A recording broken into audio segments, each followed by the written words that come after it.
നമസ്കാരം. ഗുരുവായൂർ നിയമസഭാ മണ്ഡലത്തിൽ നിന്നും ജനവിധി തേടുന്ന ബി.ജെ.പി. സ്ഥാനാർത്ഥി ബി. ഗോപാലകൃഷ്ണന്റെ പ്രസ്താവന കഴിഞ്ഞ 2 ദിവസമായി ചില ആളുകൾ അനാവശ്യമായി വിവാദത്തിലാക്കുകയാണ്.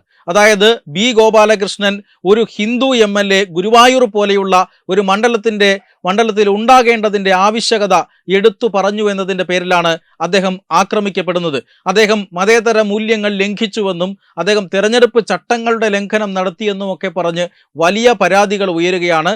ഔദ്യോഗികമായി തെരഞ്ഞെടുപ്പ് കമ്മീഷൻ അടക്കം പരാതി പോയിട്ടുണ്ട് എന്നും വിവരം ലഭിച്ചിട്ടുണ്ട്. ഇതിൻ്റെയൊക്കെ അടിസ്ഥാനത്തിൽ ഇപ്പോൾ വലിയ വിവാദം നടക്കുകയാണ്. ബി. ഗോപാലകൃഷ്ണനെ ടാർഗറ്റ് ചെയ്ത് ബി. ഗോപാലകൃഷ്ണനെ വർഗീയവാദി ആയി ചിത്രീകരിക്കാനുള്ള ഒരു ശ്രമവും നടക്കുന്നുണ്ട്. സത്യത്തിൽ കഴിഞ്ഞ ദിവസം തന്നെ നമ്മളൊരു വീഡിയോ റിപ്പോർട്ട് ആ രീതിയിൽ ചെയ്തതാണ്. അതായത് ഇത്തരത്തിൽ ഉണ്ടാക്കുന്നത് പോലെയുള്ള ഹൈപ്പ് അല്ലെങ്കിൽ ഇങ്ങനെ ഇതെന്തോ വലിയ തെരഞ്ഞെടുപ്പ് ചട്ടലംഘനമാണ് എന്ന രീതിയിലുള്ള പ്രചാരണം അത് വോട്ടർമാരുടെ കണ്ണിൽ പൊടിയിടാനാണ്, വോട്ടർമാരെ തെറ്റിദ്ധരിപ്പിക്കാനാണ് എന്നത് വ്യക്തമാണ്. കാരണം ഗുരുവായൂർ പോലെയുള്ള മണ്ഡലങ്ങളിൽ ഗുരുവായൂർ എന്ന മഹാക്ഷേത്രം അവിടെ ഉണ്ട് എന്നതൊരു പ്രധാനപ്പെട്ട ഘടകമാണ്. മാത്രമല്ല ഗുരുവായൂർ പോലെയുള്ള മണ്ഡലങ്ങളിൽ വികസന രാഹിത്യത്തിൻ്റെതായ പ്രശ്നങ്ങളുണ്ട്, മണ്ഡലത്തിൽ വികസനം എത്താത്തതിൻ്റെ പ്രശ്നങ്ങളുണ്ട്, ജനപ്രതിനിധി അവിടെയുള്ള പല മേഖലകളിലേക്കും ഇടപെടാതെ മാറി നിൽക്കുന്നതിൻ്റെ പ്രശ്നങ്ങളുണ്ട്. അതിനൊപ്പം വളരെ പ്രധാനപ്പെട്ട ഒന്ന് തന്നെയാണ് ഗുരുവായൂർ ക്ഷേത്രവുമായി ബന്ധപ്പെട്ട് നടക്കുന്ന കൊള്ള. അമ്പലക്കള്ളന്മാർ അല്ലെങ്കിൽ അമ്പല കൊള്ളക്കാർ എന്ന് തന്നെയാണ് ഇത്തരം ആളുകളെ ബി. ഗോപാലകൃഷ്ണൻ വിളിച്ചത്. ശബരിമലയിൽ നടക്കുന്ന കൊള്ളയെക്കുറിച്ച് കൃത്യമായി തന്നെ തെരഞ്ഞെടുപ്പ് വേദികളിൽ ചർച്ച ചെയ്യാനും ശബരിമല സ്വർണ്ണക്കൊള്ളയിന്മേൽ പ്രചരണം നടത്താനുമൊക്കെ ഈ രാജ്യത്ത് അല്ലെങ്കിൽ ഈ സംസ്ഥാനത്ത് രാഷ്ട്രീയ പാർട്ടികളുണ്ട്. എല്ലാ രാഷ്ട്രീയ പാർട്ടികളും ശബരിമല സ്വർണ്ണക്കൊള്ള ഒരു വിഷയമാക്കുന്നുണ്ട്. എന്നാൽ അതുപോലെ തന്നെ അതിന് സമാനമായ രീതിയിൽ വർഷങ്ങളായി ഗുരുവായൂരിൽ കൊള്ള നടക്കുന്നുണ്ട് എന്നും, എന്നാൽ ഈ കൊള്ളയെ ജനപ്രതിനിധികൾ ഈ കൊള്ളയ്ക്കെതിരെ ഒന്നും സംസാരിക്കുന്നില്ല എന്നും, അതുകൊണ്ട് ഈ മണ്ഡലത്തിൽ ഒരു ഹിന്ദു എം.എൽ.എ വേണ്ടതിൻ്റെ ആവശ്യകതയെക്കുറിച്ചുമൊക്കെയാണ് ബി. ഗോപാലകൃഷ്ണൻ പറഞ്ഞത്. അതാണ് ഒരു സംഘം ആളുകൾ വിവാദമാക്കാൻ ശ്രമിച്ചത്. എന്നാൽ ബി.ജെ.പി.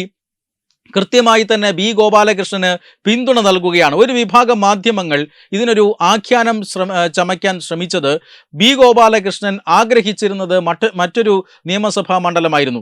ആ മണ്ഡലത്തിൽ സീറ്റ് ലഭിച്ചില്ല അദ്ദേഹത്തെ ഗുരുവായൂരിലേക്ക് മാറ്റി മത്സരിപ്പിക്കുകയാണ് പാർട്ടി ചെയ്തത്. അതുകൊണ്ട് തന്നെ അദ്ദേഹത്തിന് പാർട്ടിയോട് വലിയ രീതിയിലുള്ള വിദ്വേഷമുണ്ട്, അതിൽ വലിയ നിരാശയുണ്ട്. ആ നിരാശയാണ് ഇത്തരത്തിൽ അദ്ദേഹം പ്രകടിപ്പിക്കുന്നത് എന്നാണ് വരുത്തി തീർക്കാനുള്ള ശ്രമം നടന്നത്. എന്നാൽ പാർട്ടിയും ഗോപാലകൃഷ്ണനും തമ്മിൽ അങ്ങനെ ഒരു അഭിപ്രായ വ്യത്യാസവുമില്ല. എന്താണോ ഗോപാലകൃഷ്ണൻ പറഞ്ഞത് അത് വളരെ കൃത്യമായി ശരിയാണ്, അതിൽ തെറ്റൊന്നുമില്ല.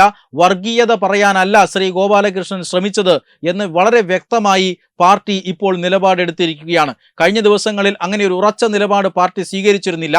എന്നാൽ ഇന്ന് രാവിലെ ശ്രീ രാജീവ് ചന്ദ്രശേഖർ, പാർട്ടിയുടെ സംസ്ഥാന അധ്യക്ഷൻ രാജീവ് ചന്ദ്രശേഖർ മാധ്യമങ്ങളെ കാണുമ്പോൾ അദ്ദേഹം പറഞ്ഞത് വളരെ വ്യക്തമായി തന്നെ പാർട്ടിയുടെ നിലപാട് അറിയിക്കുകയായിരുന്നു. ബി. ഗോപാലകൃഷ്ണൻ പറഞ്ഞതിൽ തെറ്റൊന്നുമില്ല. ശബരിമലയിൽ സ്വർണ്ണക്കൊള്ള നടക്കുന്നത് പോലെ തന്നെ ഗുരുവായൂരിൽ ഇത്തരത്തിൽ ആ മഹാക്ഷേത്രത്തിൽ നിന്നും കൊള്ള നടക്കുന്നുണ്ട്. ആ കൊള്ള നടക്കുന്നത് തൻ്റെ അല്ലെങ്കിൽ താൻ മത്സരിക്കുന്ന നിയോജക മണ്ഡലത്തിലായതിനാൽ ഈ വലിയ അവഗണന മഹാക്ഷേത്രം സഹിക്കുന്നതിനാൽ തീർച്ചയായും അത് വോട്ടർമാരുടെ ശ്രദ്ധയിലേക്ക് കൊണ്ടുവരേണ്ടതുണ്ട്. അതുകൊണ്ട് അദ്ദേഹം പറഞ്ഞത് വാസ്തവമാണ്, അദ്ദേഹം പറഞ്ഞതിൽ തെറ്റൊന്നുമില്ല, ചട്ടലംഘനവുമില്ല എന്നാണ് ബി.ജെ.പി. സംസ്ഥാന നേതൃത്വം ഇപ്പോൾ നിലപാടെടുത്തിരിക്കുന്നത്. ആ നിലപാട് ബി.ജെ.പി. സംസ്ഥാന അധ്യക്ഷൻ ഇന്ന് രാവിലെ മാധ്യമങ്ങൾക്ക് മുന്നിൽ വിളിച്ചു പറയുകയും ചെയ്തിട്ടുണ്ട്. അതുകൊണ്ട് തന്നെ വളരെ കൃത്യമായി പറയാം, മാധ്യമങ്ങൾ ഈ വ്യാഖ്യാനം ചമയ്ക്കുന്നത് പോലെ ബി. ഗോപാലകൃഷ്ണനും ബി.ജെ.പിയും തമ്മിൽ അല്ലെങ്കിൽ ഇവർ രണ്ടുപേരും രണ്ട് തട്ടിലല്ല.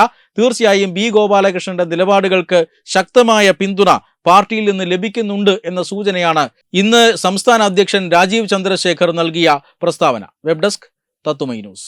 HIV അണുബാധ സന്തോഷപൂർണമായ ഒരു ജീവിതത്തിന് തടസ്സമല്ല. HIV അണുബാധയ്ക്ക് ഫലപ്രദമായ ചികിത്സ ഇന്ന് ലഭ്യമാണ്. ഇതിന് യഥാസമയം അണുബാധ കണ്ടെത്തുന്നതും കാലേക്കൂട്ടി ചികിത്സ നടത്തേണ്ടതും അത്യാവശ്യമാണ്. സൗജന്യമായ ചികിത്സയും മാർഗനിർദ്ദേശങ്ങളും സർക്കാർ ആശുപത്രികളിലെ ART അഥവാ ഉഷസ് കേന്ദ്രങ്ങളിൽ ലഭ്യമാണ്. ആരോഗ്യ സംരക്ഷണം ഓരോരുത്തരുടെയും ഉത്തരവാദിത്തമാണ്.